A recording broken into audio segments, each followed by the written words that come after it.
ready? You go? Yeah. Alright, here we are. My name is Cedar George Parker from Tsleil-Waututh Nation and Tulalip tribe. So, right out of Vancouver, right out of Seattle, you know, Northwest baby. But besides that, you know, what a time to be alive. You know, what a time to meet new people, and you know, I'm different. I'm a little bit weird, which is not always bad. You know, it could be. Just don't get on that side. But anyways, you know, we're out here. You know, and we're gonna interview my friend right here. You know, he's an artist. I want to get into art. You know, so it just shows how many different people are really into the fight. You know, like I could think about many people who are into this. I don't want to say fight, but into this lifestyle of making things better. Of this lifestyle of like, you know, questioning your humanity and your morals, questioning who you are to, you know, let this really come through, these pipelines come through and these boats come through, you know. So there's a lot of people out there questioning, you know, questioning their humanity, you could say, you know, like me. You know, how I got into this, I questioned myself. I said, wow, you know, am I really going to let this come through and affect all these people? That's not me. The one thing that is me is that I'm happy all the time. I'm up front. I'm a big brother. You know, I'm a little brother too, even though I'm taller. I'm a little big brother, as you could say. And, you know, I love my family, and that's one thing with me, you know. I try to, you know, sometimes I get lost, and I say, hey, I'm my family. My family is me. I see them through each other, and they're the reason why I'm going to fight this. They're the reason I question my humanity, and, yeah, and let's introduce yourself. Oh. I'm right here with a really good artist. Hey, Cedar. Thank you for coming to my personal home in Tsleil-Waututh, your territory. Yeah, no problem. Honored for you to be here, Oceum.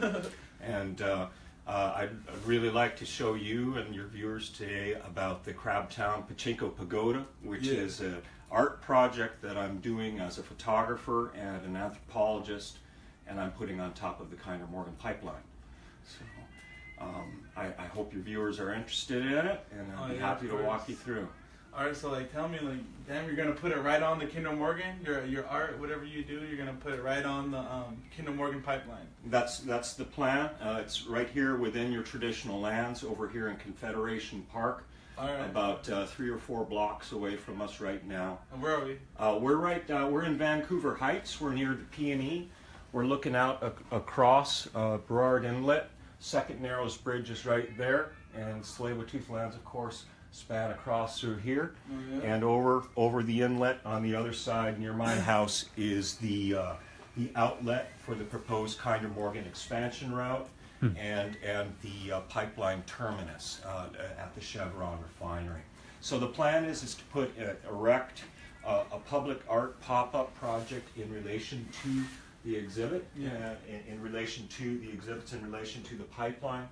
And I'm an artist. I'm seeking to express my personal views as an artist, and seeking to understand my rights as an artist in relation to the rights of a common carrier. So tell me a little bit about that. Like, what is this? You know, like, what does this mean to you? Like, you know. Thank you.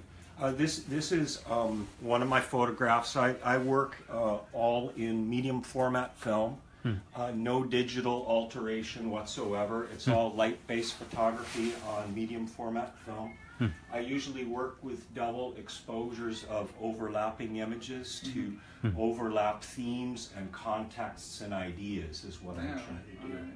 So each, the Pachinko Pagoda is going to have, it's going to be a freestanding 5-sided sculpture, and we're going to have photographs that illustrate the land around the Kinder Morgan pipeline route, and also the relationship of the people to the land within the photography. All right. Speaking of the land, how did this land, you know, like, make you to who you are? You know what I mean? Kind of like, how did this affect your art? Like, how did your life affect this art? Like, what did you go through to I guess even take these pictures, to even do this, to be yourself? You know, like. How are you, I guess? Thank you for that great question, Cedar. That's a great question. It's very important to me, and I moved to this very location 3 or 4 years ago. I'm a father. I have 2 young sons. I want to live in a land that has clean water, clean air. I love the view. I don't want it to change. I don't want to see more oil tankers go in front of my view. and disrupt these waters, and it's very important to me and my boys, and I'm seeking to express that on the land so that people have something to latch on to that's a positive thing and a positive expression of this land rather than the negative expression of a pipeline going through it. All right, let's take a walk around your house. Tell me what you want to tell me. Tell me about yourself, your life, about who you are. I'm an anthropologist, and I'm originally from the States. I studied applied anthropology, which means not just studying people, but interacting with the cultures that you're looking at, and instead of just observing them in a scientific way, trying to effect positive change within the population that you're becoming involved with, rather than just exploiting them for research sake. I've all through my life I've been a photographer. So that's pretty cool, yeah. I've been a graffiti artist, and most of my photography has always been displayed in public places around Vancouver of particular importance, or places that have resonance with me. Yeah. That's what's important in my work, is establishing that resonance and sharing that with people. And so the Pachinko Pagoda is So what is that? What is that? Well, here it is, right here. This is it. This is the main. This is the exhibit so far. We're about 80% done right now. Yeah, it's dope. Yeah, I like it. Thank you. Thank you. It's all made out of recycled wood. It's meant to be a little bit rickety and claptrap because it's about Crabtown. And Crabtown was a location where, and it used to be where the Chevron refinery is today.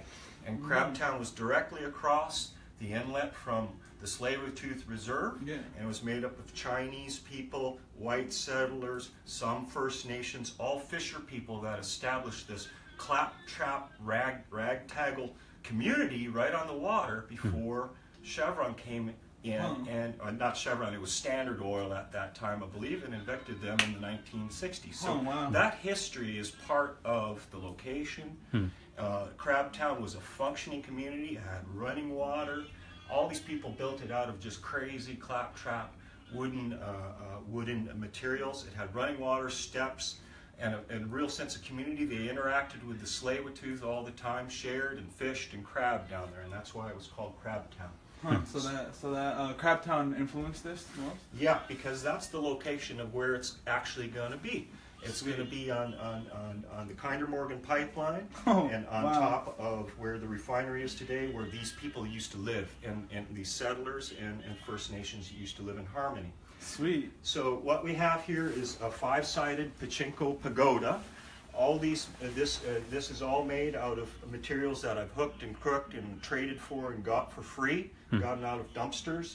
Usually I've been able to get wrecked old 1970s. This is a 1970s era Japanese gambling machine. And so the Japanese people still today use pachinko machines. Hit it, yeah. So this is a pachinko machine, yeah, man. All right, 8 hours of fun right here.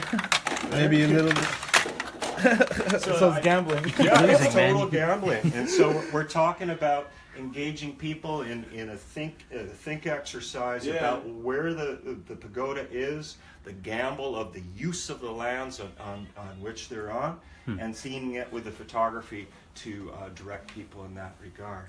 All right, yeah, that's pretty interesting. So let's get this clear. So this pagoda, this project right here, you're gonna put it right in front of the Kinder Morgan project where they want to put it.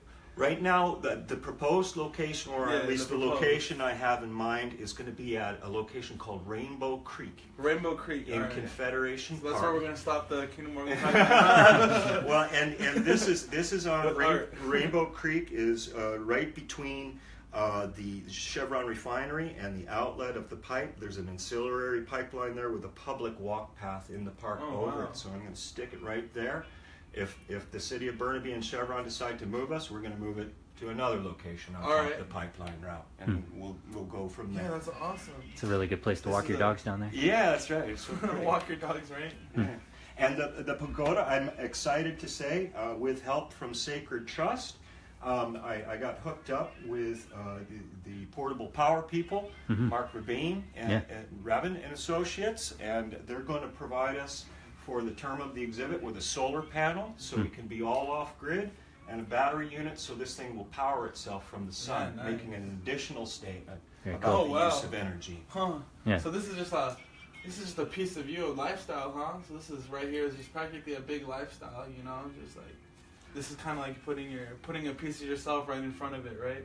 Yeah. I think that's awesome. Put it actually, Cedar. Yeah, a piece of yourself right in front of that pipeline. That's awesome. Right. That's kind of what I see. You know, does that sound kind of right? I think you're pretty much right. All right. I don't want to draw people's, I want my position to be clear, but I don't want to predetermine anybody else's position.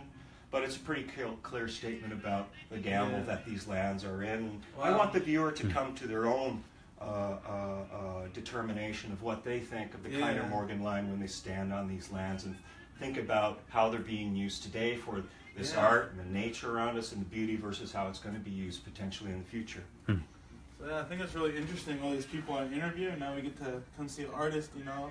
I think it's pretty cool how all these different people are coming together to stop this, you know, especially in Vancouver. I feel as if it's like the forefront of it. And now we have artists on here, and now we have like families, mothers, daughters, you know, sons, and like everybody's coming on board on this. So, you know, I think that's really cool that, you know, we have something like this a little piece of you to put right in front of it, you know, like I don't want to say a piece of yourself, but like, you know, you're really, really helping out with this, you know. I think that's really cool, and just like, yeah, I think it's really nice that you have this. And if anyone has questions on the Facebook live feed, you know, don't be afraid to ask them, and then I'll say it out loud, you know. And you know, we're out here, and you know, it's a big fight happening, right? This is a, I don't want to say a fight, but this is something that's going on, you know, and it's a lifestyle we're fighting for.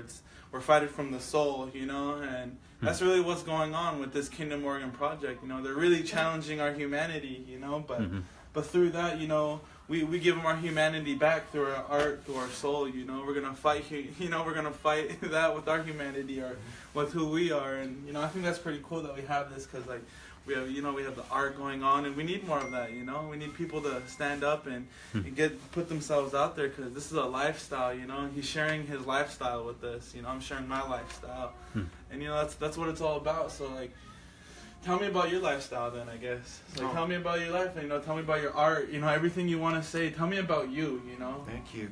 We can talk about this, but let's talk about you. Who are you, you know, like, honestly. Well, the land has always been really important to me as I grew up. And I feel that, you know, I've worked for companies, I worked for governments, I've worked for First Nations over the years. I've been part of resource development projects, but... You got some name drops? Yeah, I'm not gonna.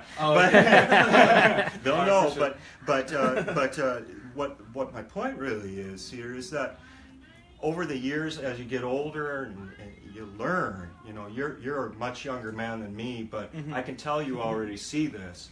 But as you go through life, you learn what's important more as you go through it, and being able to express yourself and being able to be happy with who you are as a person, and being able to feel like that you said something in public and to yourselves and to your family that you can be proud of is very important to me. Right. And so if I have the ability to express to a small group of people, or maybe a larger group of people, if it takes hold, I'd really take the chance to stimulate conversation and to really make people think about our future here on the coast. Yeah. I want to mention, Cedar, that this is part of the Capture Photography Festival. It's Vancouver's preeminent photo festival. It happens every year. The Pachinko Pagoda is going to be up on April 22 and 23 as part of Capture.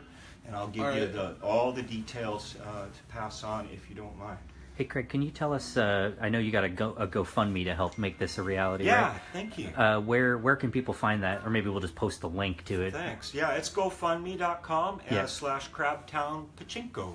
There you go. That's what it is. And it's also on the Capture Photography Events website as well with a cross link. So it's pretty easy to find. And again, what was the date that the Capture Festival is happening? April 22 and 23 is when that's going to happen. And we're going to seek to continue on displaying the pagoda even after Capture happens. And, you know, I look to Tsleil-Waututh and Sacred Trust for some ideas in that regard and suggestions, because I think people probably want to play some more Pachinko as time goes forward.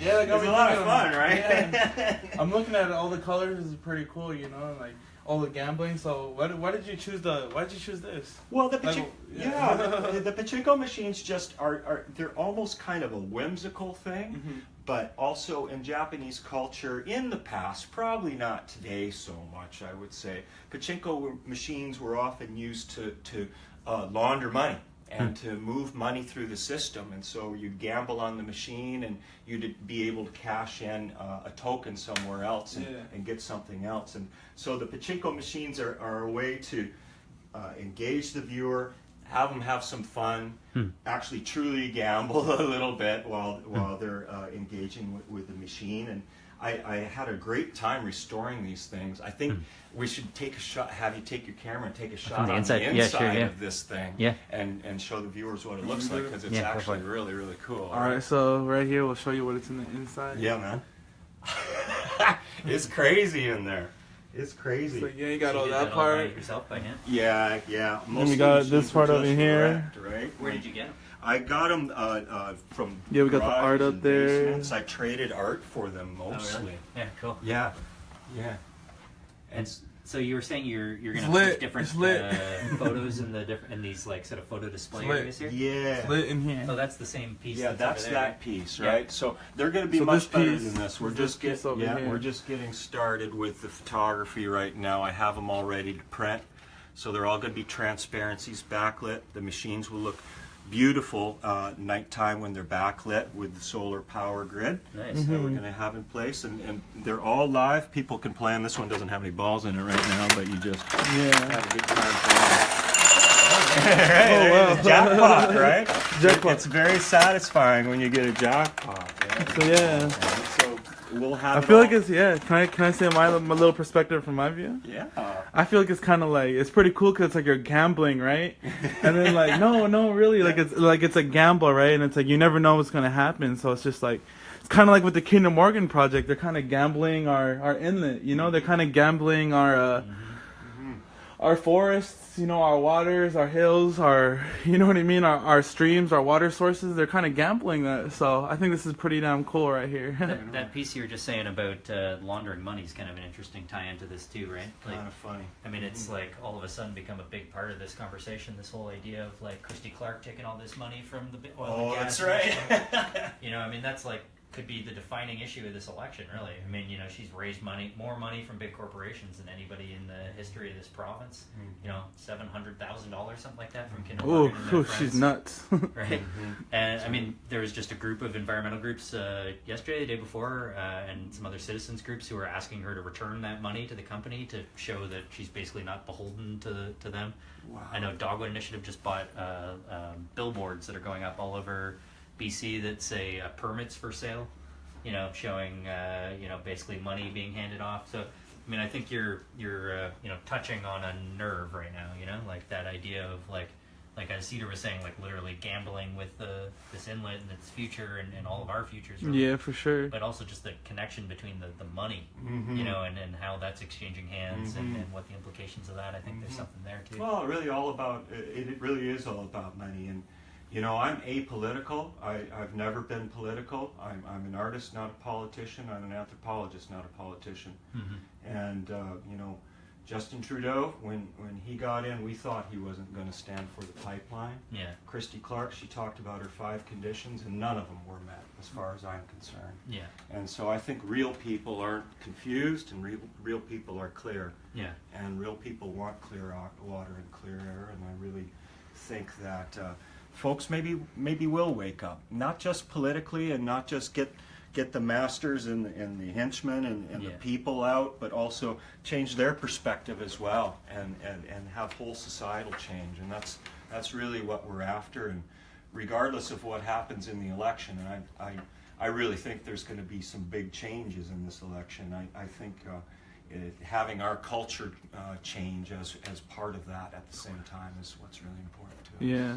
You know, I think both what you're doing and what Cedar's doing, I think, is so important. You know, like, I mean, as a environmental campaigner, I feel like, you know, for years, you know, just the approach we take, it only really reaches a certain subset of people. You know, like, you know, you can, and honestly, I felt for almost a decade like I've been having the same conversation with the same people. You know, And like, as much as you want to reach out beyond that, like, you really got to speak in your authentic voice to people in the way that really makes sense to you. Yeah. But like, you know, Cedar reaches a whole other group of people that I wouldn't, and I think what you're doing reaches a whole other group of people that, you know, that the environmental community wouldn't as well, you know? Yeah, So, this is a... you know, it's important, like, and just like something visual and like, and I love the interactivity. Like, you know, I want to, It's fun. you know, like, Oh, there you go. oh, I didn't get the nose. Oh, I'll fix it. Yeah, it's don't all worry. good. How are you gonna decide what images to put? Like, you Well, got these five different- I'd like to give you a bunch of the images that I plan to put in there, so that maybe you can put them up on Yeah. your video as Sure. well. Yeah. But they're all going to be about the Kinder Morgan line. Uh-huh. I think the most important image that I show you is the one called Doubling, where I did Oh, yeah, yeah. an in-camera exposure of the Kinder Morgan line, Yeah. and then did a double exposure to double the pipe array. So Right. maybe you can put that one up. Sure. in the Yeah, video yeah, or for sure. something like Yeah, I'm sure we could share it, just the images on that'd be various really platforms nice. too, just Yeah. to, you know, continue to let people know about what Yeah, we're doing. That'd be really I'm nice. sure there's a bunch of people that'd be just interested, you know, like, I mean, it's we need more creative ways to communicate about this stuff, right? So, It's funny because I've been getting a lot of interest and traction on this project from people I've never even heard of, and people that just kind of like the concept and like the fact that an artist is making a statement in this regard. And I've been getting lots of support. Lots of people have given me money and time and tools and pachinko machines and Cool. everything to Right. help make this happen. I've hardly spent a dime on this, and Right. it's all about that support, and it's all about Yeah. people's energies getting behind something. So Yeah. it feels really good, you know. And Yeah, yeah. regardless whether or not certain people or city officials like this or not, it's okay. I think it's a real expression of what needs to be said. Yeah, that is. It really is. That's what's up. I like it. So, like, I think it's pretty cool because, like, it's, you know, like I said, it's you, and, like, you know, like, it's a lifestyle. You're putting how you feel into it. You know what I mean? And other people could get behind it. And I think that's, like, absolutely amazing because it's something that people could get behind besides just talking. It's something that you could see. You know, something that you could see that represents something like when you look at the salmon up here and the carvings or whatnot, and you come down to the pachinko machine. Did I say it right? Pachinko, yeah. Pachinko machine, yeah. So I think that's really cool, and I think it's just like, how can other people, like, I don't want to say express themselves through it, but, like, how could other people, like, get on board with this Kinder Morgan stuff with their life? You know what I mean? Like, what, let me think of a good question. What really brought you to do this? You know what I mean? Like, specifically this idea, you know, what brought this idea to your head? Because, you know, there's a lot of people out there who just talk about, you know, the environment or whatnot, but you're showing it, you know what I mean? Like, you're showing it, you're showing your life. It's just like a part of you. Well, I think the initial idea and project concept actually came from the fact that I know that from a policy perspective in Canada, there's a full legal vacuum. There's no jurisprudence around the rights of the common man on public lands, a private property holder, in relation to common carriers, which are pipelines, which get rights of way and throughways and take up lands for the purposes of profit making. There hasn't really been any type of law that's come out other than Aboriginal rights cases and other than landholder cases that really speak directly to this question. And I think putting this on there begs that question and makes people examine, you know, how do you value the rights of an artist versus the rights of a profit maker with external investors? Right. And, you know, how do you stack those up, prioritize it, Yeah. and which one is worth more? Right. I don't know. Yeah, I that's think weird my to think pachinko about. machine is worth quite a bit. Oh, you can make some money on it too. No, that's a statement. But you know, the other aspect I kind of think is important here is the pachinko machines, of course, are from Japan and Korea mostly. A lot of the oil products and petroleum products are going to be flowing not only to the United States but to China and Japan. And you know, I'm not trying to insult particularly the Japanese people by making a cultural shape. This is a sacred shape to some people in Japan, using a pagoda. It's merely trying to draw mental keys and cultural keys, and trying to make a big combination of all these cultural keys to create resonance, and not trying to fully sculpt what the resonance results in, but have people have people be able to relate to something is what I'm really after. Cool. So is there anything else you want to show us around here? You got an interesting setup here. Thanks. It's mainly this, huh? Yeah, this is the center of attention. That's right it now. for the time being. I just want to say, all folks that are interested, all Tsleil-Waututh people, of course, and all folks that are interested in art and being part of this project, please come down on April 22 and 23. We're not looking to have a big nasty protest. We're looking to have a good time and express the space in a really positive way. Yeah. Cool.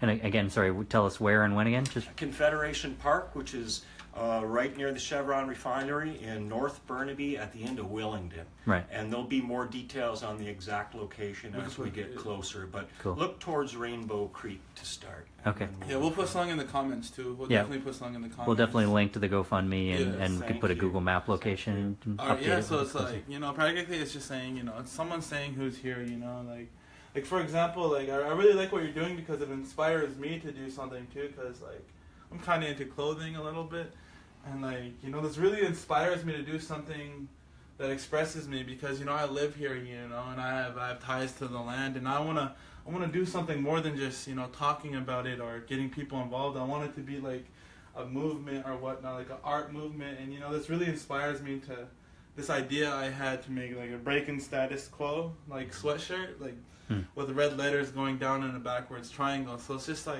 this really inspires me, you know what I mean? It's just thank you for doing all these things that you do. It's so wonderful that we have an artist like you doing something like this, because it's just it's a lifestyle, This is something that we're all passionate about, and we could put our own feelings into it, It's because I love this land, it's kind of nice. No, I'm just kidding. It's called beautiful British Columbia for a reason, and we have somebody here keeping it like that, who wants to keep it like that, beautiful British Columbia, We have somebody right here, an artist, who wants to keep it like that, and I think that's absolutely amazing, So I think how do you, if you could say anything, how can you get other people into this, how would you inspire other people, just kind of like how you did right now, to use who they are as a person to do this fight, because there's a lot of people out there, even in the environmental community, who just, I don't want to say don't put the art into it, but I just do work, they do their work, and then sometimes just like me, they overwork themselves and they forget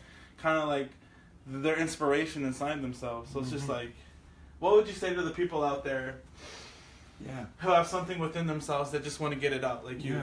I think people, to your point, Cedar, I think people feel fatigued and sometimes don't have the power to directly influence things, and so people, if they're environmental activists, they sometimes are frustrated if they go out to a protest and don't feel like they're being heard, or they're shouting the same slogans over and over. Yeah. That's very valuable stuff, but at the same time, every one of us has something inside that we can express, and we all have particular skills and ways of communicating that are important and individual to us as individual human beings. And I did my little wacky thing, and I'm kind of putting my neck out there, and a lot of people will laugh or not understand or not agree with it, or not be inspired by it, but I know there'll be some people that are interested, and I bet you everyone who's watching this video and listening to these words can think of something that their unique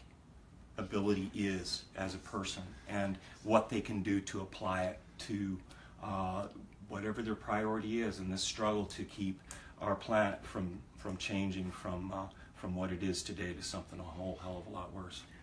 Right on, man. Yeah, that's so true, huh? Thank you. You see, right there is inspiring, we have a person right here who doesn't also think, you know what I mean? A lot of people out there think, it's oh, this is bad, this is bad. We go to protest, and that's so true. But, like he said, we all have something within ourselves, I think. Well, at least I do. But, we all have something within ourselves that we want to express, and, we could do more than just go to rallies. We could do more than just talk about it, or even just, be on Facebook and like things like here right now. We all have something, like he said, that is unique within ourselves. We all came from different places. we all went through different things to make us who we are, you know. For example, like how I got into this fight is because it came from, you know, not so nice place in Seattle, right? And then so yeah, that really encouraged me to change this world, you know, because it's just like, when you really think about it, $775 billion to $1 trillion a year go to fossil fuel companies, you know, and that's ridiculous. While we have kids down here starving, you know, kids even in our own city, Vancouver, are starving, you know. Children go to sleep starving right on our own block, and you know, that's crazy. And you know, just for me thinking about that, you know, we could do something about that. You know, we could do something more than just come together in group and talk about it. No, we could put our heart and soul into it, just as if my friend did right here, put his heart and soul into something. And I think that's amazing, you know, and that inspires me to do something great. Because, you know, hopefully we're all different, you know, some people, you know, hopefully we're all different. And, you know, that's pretty interesting right here. You know, I think that's absolutely amazing. You know, I think it's cool that you did this, you know, you put yourself out there and it's a part of you. And, you know, that's just something that warms my heart. It makes me happy that someone like you is becoming a raindrop, you know, like a raindrop, and you're spreading out. You know, now you inspire me, you know, to even make clothing. You know, we could all do that. Like even little headbands or dancing. Through your dancing, some people like dancing, some people like cooking, you know, and through that, it's just like we could all come together and make this a lifestyle, because we all live here, you know. Oil affects everybody, you know, it affects everybody. There's 2.5 million people in the Vancouver area, and if oil spill happens, it's going to affect us. So this is a lifestyle that we're fighting. You know, this is definitely a lifestyle that we're fighting for. And, you know, and I just want to thank you for sharing your lifestyle with me. Sharing your life with me, you know. So it's just, that's absolutely, you know, great. Well, thank you for your interest. Yeah, thank you for doing this, you know, and I really, you know, condone you to keep on, you know, inspiring people, inspiring young people. And I guess what would you say to the young people out there watching this or whatnot? Like, what would you say to them? If you could say anything to, like, the young moms, the people out there who are, you know what I mean, who are different and just want to do something more than whatever. I made this pachinko pagoda with my two sons, and they're age 6 and 9, and they're young men, and they understand what this is about, and they feel involved through helping put this together. And they, you know, any younger people and youth and children can really find ways to creatively express themselves. And if you have adults in your life or friends or other kids that can help you make that expression, you'll see fruition, and you'll see it happen. So don't be afraid to look a little different is the message to the youth, I would say, because you got talent, and your concerns are real, and what you're thinking about with respect to the change in the environment is real. And you need to do something about it, because you're going to be stuck with it for the rest of your life, one way or another. Yeah. Speaking about the youth, to the older people, I guess. How did your sons how did your family, your children, your sons, affect you to do this? You know, how did they what did they have? Did they have a part in this? You know Absolutely. What I mean? Yeah. They're mentally and physically and emotionally invested in this thing, and I'd say spiritually too, because they know that it's a symbol of what we don't want to see happen. We know that it's a symbol of the kind of world that we want to be in versus the kind of world that it's becoming. And my boys always laugh as I'm driving them across the Second Narrows Bridge. We point across the inlet towards the refinery where we're going to put this thing in a little while, and they always laugh because they know it's maybe not true in practice, but in theory. We're going to stop the pachinko, we're going to stop the pipeline with our pachinko machines, the joke, right? And it's that attitude that's what's important, right? Is one's kind of single statement can make a big statement. And, you know, I had really small aspirations when I started this project. I thought I'd be just kind of out there doing it alone. Like most of my art, I normally just post it in places where nobody comes across. And part of the artwork is about letting it deteriorate in space. But as I've been putting this one together, just because of the issue that it's connected with, and that it connects with, you know, so many people immediately, or emotionally and immediately, people want to be involved and they want to see it, and so I think this time it might have more of a public face. So a little bit weird for a guy like me, but I don't mind. I don't mind sharing. And there you go. You're not afraid. Not afraid to do something that's on your mind, huh? That's awesome. Hey, Cedar, you're speaking at an event tonight, right? Yeah. I'm speaking at Emily Carr University. I'm on a panel, and random, I guess, but yeah, I'll definitely bring this up there because, you know, this inspires me to you know, tell people to just express themselves about how they feel about this, you know, because for a long time, I could say about me, I'm going to talk about myself right now a little bit, is, you know, I've just been talking about it, you know, I've been doing a little bit of speeches, you know, I've been doing a little bit of organizing here and there, but you know, this... That's an understatement. Yeah, understatement? Yeah, understatement. Weren't you at the UN, like, in the White House? Oh. That'll do it. Yeah, but you know, the thing is that all those have in common is just me standing there, I guess, and talking from my mouth. But now I want to do something that I could see, you know, like this makes me want to do something that I could see. That when people, you know, like I want, like I said, a sweatshirt or something that has a statement on it, and when people see me walk by, they'll be like, "What is that?" And I'll say, you know, it's the fight. It's the fight from the soul, you know. It's the fight from my feelings about who I am as a person, I guess, you know. Because goddamn, we're gonna stop this, you know, and we're gonna stop it through our talking, through speeches, through communication. But also there's the art aspect, you know, the art where it comes from within ourselves. Through music, we're going to stop this, you know, I know, shout out to my friends in Standing Rock or, you know, the rappers doing this, you know, through music, right on, like I said, and through the t-shirts, like the Standing Rock t-shirts, you know what I mean? And through the people who are dancing, you know, shout out to Alexis, you know, to the people who are dancing, you know, there's all these aspects of life that makes life beautiful. You know, there's all these aspects that make us think that life is beautiful, that makes us feel beautiful after we do it. Like I said, it's in your zone. After you do something and you create something so beautiful, you know, it's like you're in your zone, and, you know, let's fight for that, you know, because it's getting challenged by Kinder Morgan. So, you know, let's fight for that. You know, my friend right here fought for, you know, is fighting through his expression is what I kind of see, you know what I mean? Kind of through his expression of how he feels, and he puts it into an art piece, you know. So it just really, you know, and I'm going to keep on talking about that, you know. I'm going to go to Emily Carr today and do, I'm going to be on a panel talking about Kinder Morgan, and it's going to be with my grandpa, my dad, and me. So it's going to be 3 generations. You know, we're all going to talk about how we feel about this, okay? And you know what? Yeah, that's what I'm going to do. So awesome. If y'all want to come out through, come see me. Emily Carr, 630 University. It's at Granville Island. And yeah, so yeah, thank you for doing this. You know, it's absolutely awesome that you're turning this into a lifestyle, you know. It's not just a piece of art, it's a movement, you know. I feel like this is kind of a movement too. It's not just something, you know, like a drawing or whatnot that you see of the outside. It's a movement. It's something that people can get behind it, you know what I mean? Like, here's a challenge to everybody out there. When it gets set up, you got to play this, all right? Try to get 1 jackpot. Right on. Let's end on that. Let's do one more. Yeah, do one more. Yeah. Do this one. This is more friendly. This one's friendly. All of them have different characters and personalities, right? Each single one of them What's up with this one? This is called Owl. They all have names. Hey, my boys named them all. Owl. Yeah, hit Owl. Oh. You ready? Oh, man. If you're gambling with our future, you're not doing too well right now, Cedar. Hit it hard, Cedar. Play like a Japanese businessman. There you go. Oh yeah, there you go. There you go. Oh. Hey, okay, there you go. All right. Yeah, that's so awesome. If there's anything else you want to say, or like, you know, to get people involved with this movement, I would like to call it, you know, whatever you want to call it. I think it's a movement.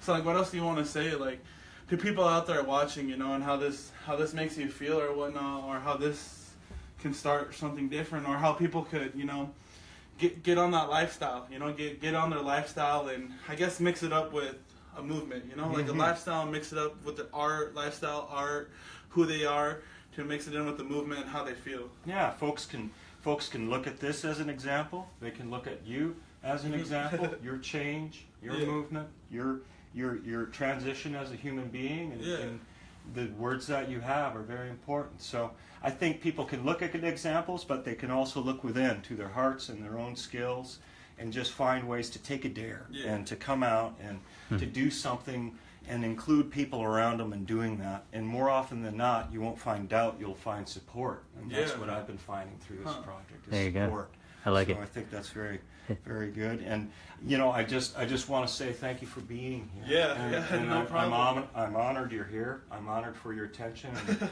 I'm grateful for your words. Oh yeah, no problem, man. I'm thankful for you. Like, damn, you inspire me. Like, for real. Like, honestly, real shit. No, I'm just kidding.